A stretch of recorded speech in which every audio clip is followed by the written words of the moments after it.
तय कर लिया, तो क्या हम ये मानकर चले कि आप लोगों ने यानी समाजवादी पार्टी और कांग्रेस ने आधा रास्ता तय कर लिया है जिसमें और पार्टियों के लिए अब कोई जगह नहीं है? नहीं, देखिए,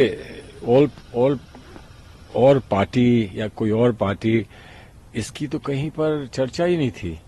हमारा जो मैंडेट था, जो आदेश था, वो समाजवादी के साथ बैठकर और एक रूपरेखा बनाकर और उनसे ये समझौता करना था कि किन सीटों पे वो लड़ रहे हैं और किन सीटों पे हम लड़ेंगे। तो उसी संदर्भ में हम लोगों ने बातचीत करी, बहुत अच्छी बातचीत हुई। लेकिन हमने जो उनके सामने अपने विचार रखे हैं, जिन सीटों के बारे में जो उन्होंने हमारे साथ अपने विचार रखे हैं, उन्हीं को अब आगे बढ़ाना होगा और बहुत जल्द उनको बढ़ाने के लिए हम लोग फिर से मिलेंगे। सर, हाल में हमने 2 बयान देखे जो कि कांग्रेस की यूपी की राजनीति के लिए महत्वपूर्ण हो जाते हैं। जिस तरीके से मायावती मैम ने कहा कि हम लोकसभा चुनाव अकेले लड़ने जा रहे हैं, समाजवादी पार्टी ने जिस तरीके से हमको लेकर रंग बदला है, एक वो बयान। दूसरा, समाजवादी पार्टी के मुखिया कहते हैं कि हम तो उन्हें प्रधानमंत्री बनाना चाहते थे। उसके बाद सर, जो आप लोग अलायंस कर रहे हैं, तो कहीं ना कहीं आपको लगता है कि उनको भी साथ आना चाहिए अगर आपको बीजेपी को डिफीट करना है, या? देखिए, ये बातें जो हैं वो हमारे शीर्ष नेतृत्व के लेवल के हैं। जो इंडिया का अलायंस है और जिसमें जितने लीडर्स हैं, उनकी आपस के विचारों के साथ ये निर्णय लिया जा सकता है। इस पे हम लोग नहीं कुछ अपने लेवल पर कुछ कर सकते हैं। सर, फिर कांग्रेस कितनी सीटों पर कोशिश कर रही है? क्या 40 से 50 या 50 से 60? कोई आंकड़ा अगर आप देना चाहें? संख्या या आंकड़ा देना संभव नहीं है और वो उचित भी नहीं है कि जब हम किसी से बातचीत कर रहे हैं, तो जब संभावनाएं सामने आकर उस पर कुछ निर्णय होता है, तभी हमको उस बात को पब्लिक करना चाहिए या आम जनता के बीच में आकर वो बात कहनी चाहिए। अभी हम सिर्फ इतना ही कह रहे हैं कि बहुत अच्छी बातचीत हुई है और वो बातचीत हमको विश्वास दिलाती है कि बहुत अच्छा समझौता हम लोग उत्तर प्रदेश में करेंगे और दोनों ही पार्टियां उससे ज्यादा उत्साहित होकर चुनाव लड़ेंगी। पश्चिमी उत्तर प्रदेश की बात करें सर, आरएलडी एक बार भी मीटिंग में नजर नहीं आ रही है। उसको नहीं, क्या उनकी समझा जाए सर? जी नहीं, उनकी बातचीत समाजवादी पार्टी के साथ है, उनके साथ गठबंधन समाजवादी का रहा है और उनकी बातचीत वहां हो चुकी है और जो भी उनकी बातचीत आरएलडी के साथ हुई है, उसका ब्यौरा वो हमारे सामने रखेंगे या कुछ रखा है और उसको सामने रखते ही उसके परिप्रेक्ष्य में ही जहां जहां हम लोग सीटों की बात कर रहे हैं वहां पर बात होगी।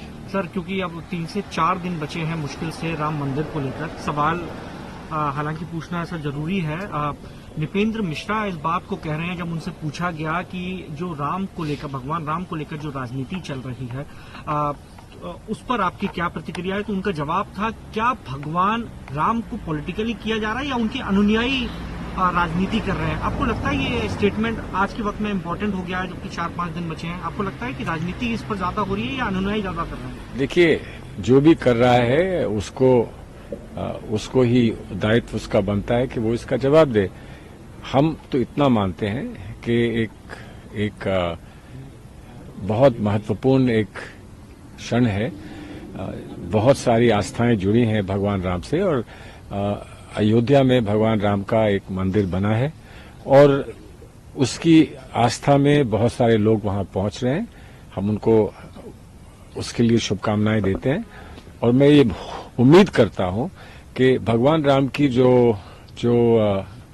गाथा है, जीवन गाथा है और जो भगवान राम ने प्रेरित किया है समाज को, तो हमारा समाज सुखी रहेगा, मिलजुल कर रहेगा और जिस बात को भगवान राम ने हमेशा मानवता को सिखाया है, समझाया है, उस दिशा में हम लोग चल सकेंगे। न्याय यात्रा चल रही है सर, उत्तर प्रदेश भी जाएगी।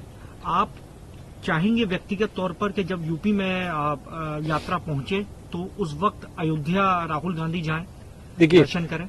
ये निर्णय तो राहुल जी का है। राहुल जी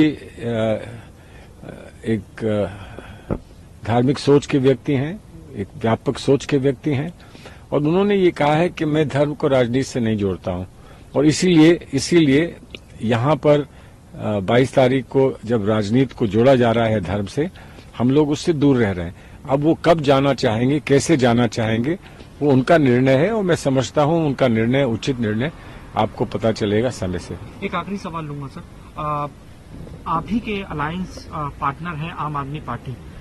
एक तरफ आप लोग कोशिश कर रहे हैं कि जनता के बीच में मैसेज जाए कि हम किसी समुदाय से अलग हटके नहीं, हमारी सोच अलग है।